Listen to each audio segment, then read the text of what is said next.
I'm Lana. I've been the woman of the house since I was 12, when Mom passed. Dad did his best, but with little Jack needing so much, I stepped up big time. I never made it to college. Money was always tight, and dreams had to wait. Instead, I dove headfirst into work straight out of high school, landing a gig at a small ad agency. Jack's the brainy one, clever as they come. I scrimped and saved every dime I could to get him through college. He graduated top of his class, landed a job at some fancy trading company, and shot up the ranks like a rocket. Tonight, though, wasn't about Jack or bills or work. Tonight was about letting loose for once. My best friend, Mia, dragged me out to this swanky party downtown, said I needed to unplug and unwind. So here I was, squeezed into a dress I last wore when I thought low-rise jeans were a good idea, nursing a drink and feeling out of place among the glittering crowd. Mia was off mingling, leaving me leaning against a wall, scanning the room. That's when I saw him, Lucas. He stood out, not just because he was ridiculously handsome, with that annoyingly perfect hair, but because he laughed like he meant it, eyes crinkling, head thrown back. Way out of my league, right? But life's funny sometimes. He caught me staring, smiled, and walked over.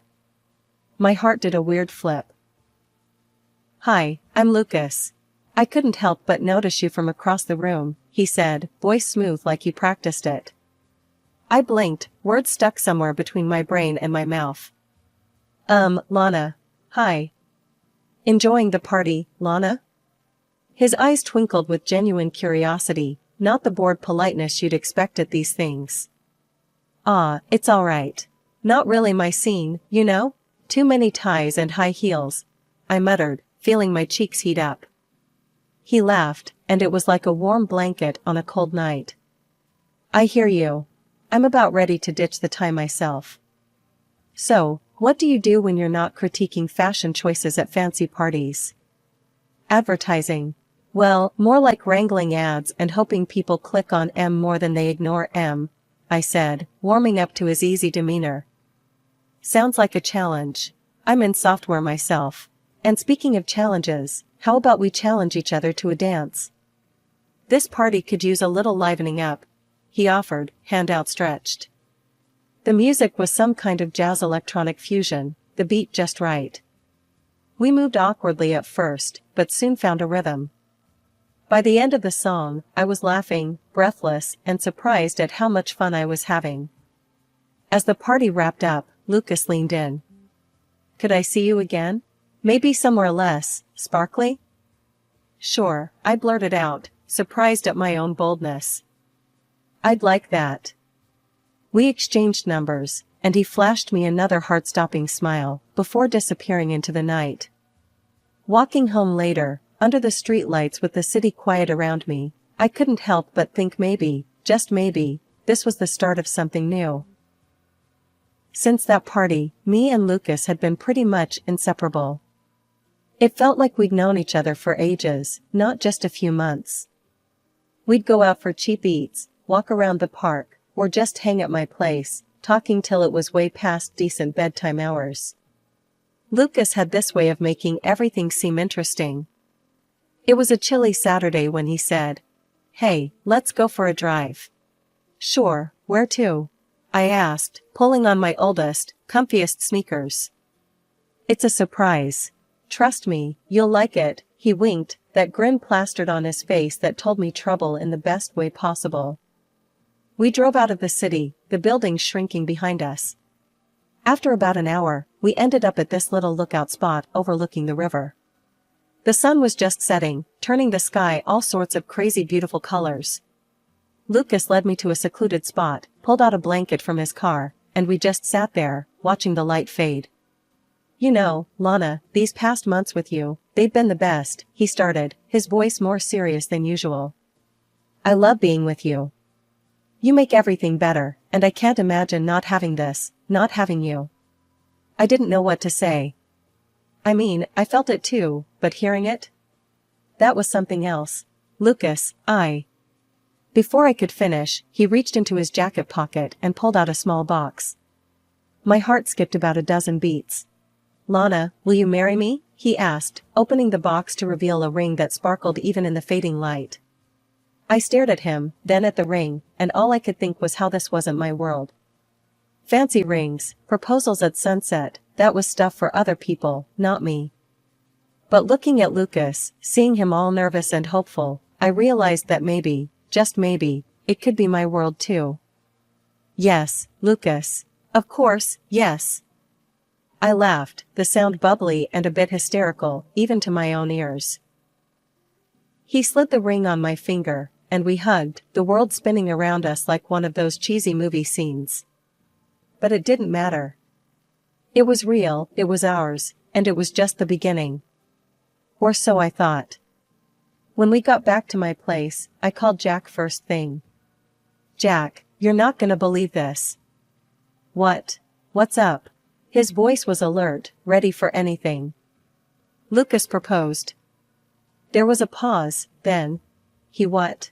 Holy, are you serious? As serious as I can be. I'm getting married, Jack.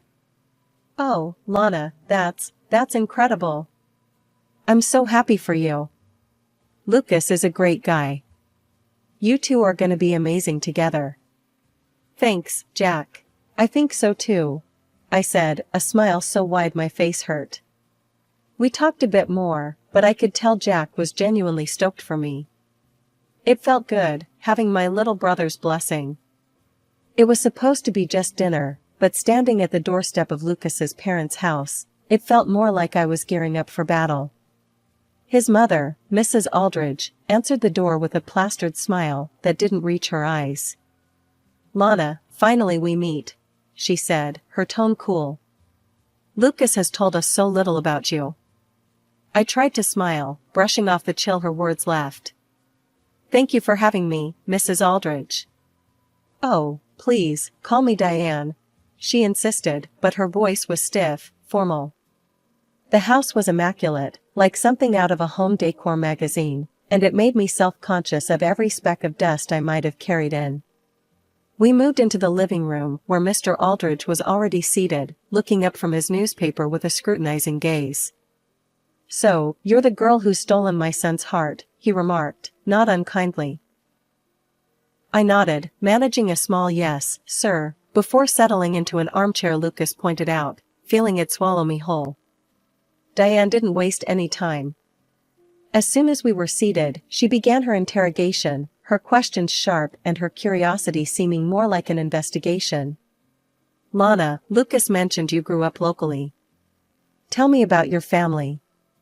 I cleared my throat, feeling Lucas's tense gaze on me. Well, it's just been me, my dad, and my younger brother for a long time. My mom passed away when I was young. Diane's eyebrows rose slightly, and she exchanged a quick, unreadable look with her husband. I see. And without a mother, how did you manage the finer aspects of becoming a lady? Her question stung, its implication clear, but I kept my composure. My dad did his best, and I learned to handle things myself. It made me independent, strong. Diane murmured, glancing up as if assessing this information. She then continued, and your education? Lucas mentioned you didn't go to college? I nodded, feeling the old familiar pang of inadequacy. Yes, I went straight into work after high school. I built a career in advertising from the ground up. Diane's smile thinned. Fascinating. And here I thought Lucas would marry a woman of educational standing. Her tone was polite, but the underlying criticism was palpable. Diane turned to call for a servant. A glass of water, please. She turned back to me, popping a pill into her mouth as soon as the water was handed to her. I sometimes need a little something to help me digest, surprises. The dinner progressed painfully. Each course served was like another round in an unspoken contest I didn't sign up for. Lucas tried to change the topic to lighter subjects, but his attempts fell flat as his father suddenly dropped a bombshell. Tell me, Lana, Mr. Aldridge said, his voice carrying across the table.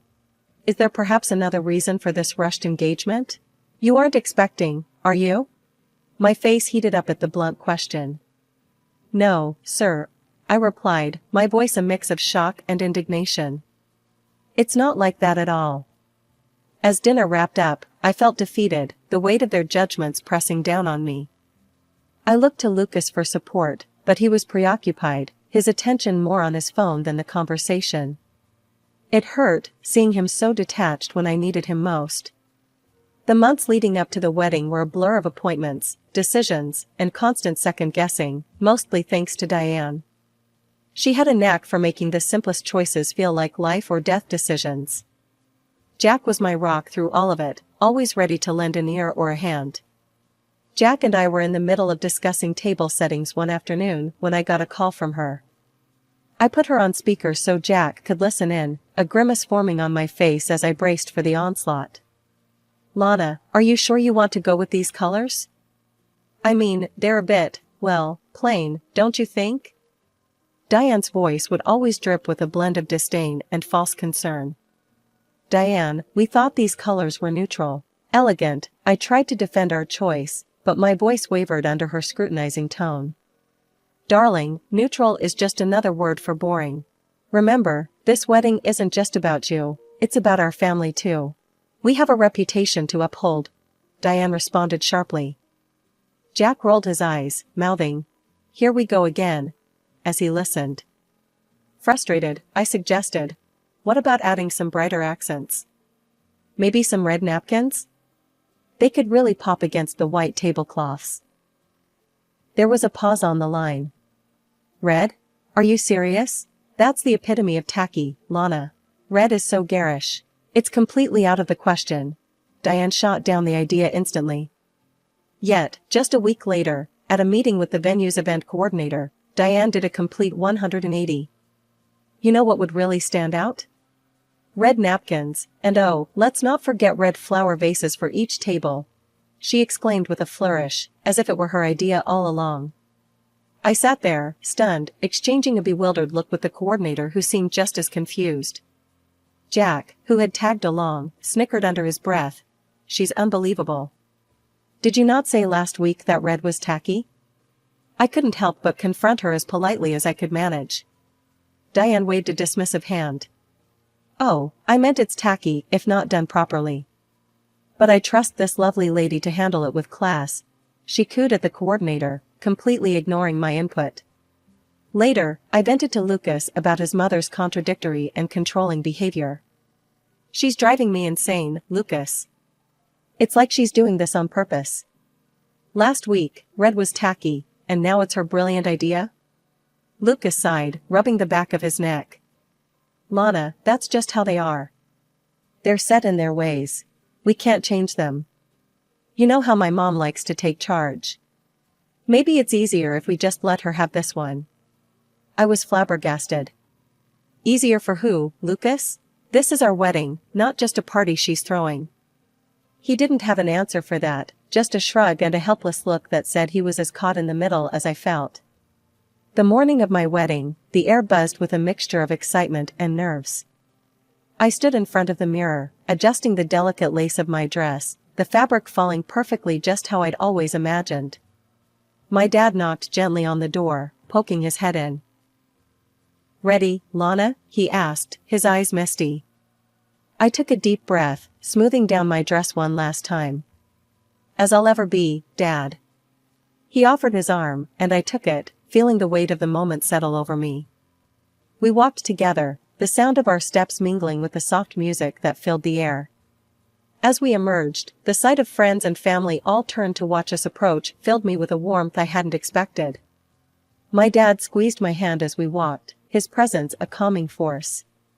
Approaching the altar, my heart skipped a beat, but not just from seeing Lucas waiting there. His mother, Diane, was dressed entirely in black, her outfit more suited to a funeral than a wedding, complete with a large hat covered by a black veil. It was a shock, a stark contrast to the sea of cheerful colors around her. I glanced at Lucas, searching for some sign of reaction, but he stood there, stoic and seemingly oblivious to the absurdity of his mother's attire. We reached the altar, and Dad handed me over to Lucas, with a tearful smile. I hugged him tightly, whispering a thank you that caught in my throat as emotions threatened to spill over. The ceremony proceeded, and it came time for the speeches. I took a deep breath, turning to address the gathering, my hands shaking slightly as I held my notes. I want to start by thanking my dad, I began, my voice strong, despite the shaking. Dad, you raised Jack and me on your own, sacrificing so much to give us a life full of love and laughter. You taught us the value of hard work and the importance of sticking together. A murmur of agreement rippled through the crowd, and I saw Dad wiping away tears, his chest swelling with pride. I also want to thank Lucas's parents, Diane and Michael, for raising such a wonderful man, I continued, turning towards them with a respectful nod. Lucas is kind, intelligent, and caring, qualities that are a direct reflection of both of you. As I spoke these words, Diane's sobbing became louder, her cries theatrical as she lamented. Today is a day of mourning. I have lost my son to this unworthy woman. The crowd shifted uncomfortably, the tension thick in the air. Lucas, face flushing red, stepped up to speak next, his mother's sobs still echoing around us. I want to thank my parents for everything, Lucas began, his voice steady, but his eyes avoiding mine. For your love, your guidance, and your unwavering support. As he continued, I felt a pang of hurt. He didn't mention my dad, not even a nod to his efforts or the bond we shared. Leaning closer, I whispered to Lucas, "You might want to thank my father too. It's only polite." Lucas barely glanced my way. His omission stung, a sharp reminder of the divides between our families, and the support I felt slipping away. A moment later, Diane, clad in her dark attire, rose from her seat with a flourish. The chatter around the room hushed as all eyes turned to her. She cleared her throat dramatically, holding up several sheets of paper. "I have something I must say to the bride," she announced, her voice piercing the tense silence. Everyone, including me, froze. It wasn't customary for the groom's mother to make such a speech, but there she was, stepping forward, a determined look in her eye. "Since meeting Lana," Diane began, her voice thick with emotion, "I have undergone considerable stress. The shock has been so severe that I've incurred expenses for psychological consultations and medication." The crowd murmured, some in sympathy, others in disbelief. She continued, "Therefore, I demand compensation for the emotional damage caused by this union." Diane then produced a document and a sleek pen from her purse, thrusting them towards me. "I require that you, Lana, sign a contract to pay us $7,000 monthly for a year to cover these costs." The room was so quiet you could hear a pin drop. I stared at her, my heart pounding, and then turned to Lucas, searching his face for any sign of objection. But instead, he nodded in agreement with his mother. "Lana, you need to respect the new family rules," Lucas stated loudly, enough for everyone to hear. "Please sign the document." I felt like I was in a nightmare, my legs rooted to the spot. Before I could process the humiliation, Jack, who had been a silent spectator until now, stood up and strode towards me. His face was set, his jaw clenched. "This is ridiculous." Jack's voice boomed across the hall. He snatched the document and pen from Diane's hands and tossed them onto a nearby table. "I won't let anyone treat my sister this way." He turned to address the crowd, his voice filled with passion. "Everyone, I thank you for being here on what should have been a joyous occasion. But I cannot stand by and watch as my sister is insulted and demeaned." Jack paused, his gaze sweeping over the guests, then landing on me with softness. "Lana sacrificed her education for me. She worked to ensure I could succeed, and today, I plan to thank her by gifting the newlyweds an apartment and sending my new in-laws on a world trip." The murmurs grew louder, a mix of shock and support bubbling in the room. However, Jack's voice grew stern. "Seeing how they've treated her, I can't allow this marriage to proceed. Lana deserves better." He stepped forward, placing a protective arm around my shoulders. "There will be no wedding today. Please, take your gifts and go home. The apartment and the trip will go to my sister, she deserves a vacation." The room erupted in applause, some guests standing to clap louder. The echoes of applause were still ringing in the hall when Mr. Thompson, the president of the company where my brother worked, stepped up to the altar. "Ladies and gentlemen," Mr. Thompson began, his voice firm and carrying effortlessly. "I'm here not just as a spectator but as someone who has seen firsthand the kind of character and dedication Lana has instilled in her brother, Jack." He nodded towards me, a serious look on his face. Turning to my father, he extended his hand, which Dad shook, overwhelmed by the unfolding events. "Sir, you've raised a remarkable daughter and a son who stands by his family with unwavering loyalty and integrity." The room filled with another round of subdued applause. Mr. Thompson then turned sharply towards Lucas, who was already looking quite shaken. "And now, to you, Lucas." Lucas's face was pale, his eyes darting nervously. "Lucas, I offered you a position in our company at the recommendation of Jack," Mr. Thompson continued, his tone hardening. "However, in light of today's revelations and your apparent lack of respect and support for your would-be wife, I must set new rules for our company. Effective immediately, I am withdrawing my offer of employment to you." The room gasped, the weight of his words not lost on anyone, especially not on Lucas, who staggered slightly as if he'd been physically hit. Lucas's mother burst into loud, wailing sobs. "This is all your fault," she screamed at me, pointing a trembling finger. "You've ruined my son's career." As the guests began to disperse, the atmosphere was thick with a mix of shock and support. Some approached to offer their condolences, others their congratulations for dodging a bullet. Lucas stood off to the side, his figure slumped, the realization of his losses sinking in. Jack, ever the protector, didn't leave my side. "Come on, Lana. Let's get you out of here and to your new apartment. You need a fresh start, away from all this drama." When we arrived at the apartment Jack had gifted me, I was taken aback by the modern layout and the comforting ambience. "Jack, this is amazing," I murmured, taking in the view from the large living room window. "It's all yours, Lana. No strings attached, no unfair compromises. Just a place where you can be yourself and figure out what you want next," Jack said, draping an arm around my shoulders. 3 months had whisked by since the day that should have tied me down, but instead set me free. Here I was, miles away from home, on a journey around the world with Dad and Jack, the very trip Jack intended for those who never deserved it. As our plane cut through the clouds toward our next destination, I couldn't help but feel the vast distance from everything that had tried to confine me.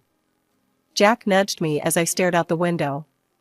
"Thinking about how high we are, or just daydreaming about pastries from that Parisian cafe?" I laughed, shaking my head. "Honestly, just enjoying the distance from all the drama." The conversation drifted to lighter topics, laughter filling the spaces between us. But amidst the casual banter, my thoughts sometimes drifted back to Lucas and his mother. Word had it that Lucas turned into a pariah in the business world, doors slamming shut as his reputation tanked, thanks to his own actions and his mother's antics. And Diane, once a social butterfly, found herself shunned, her schemes and demands at the wedding reaching legendary status among her circles. It was a fitting end to their saga, one might think, but I seldom let my mind linger there. Instead, I focused on the journey.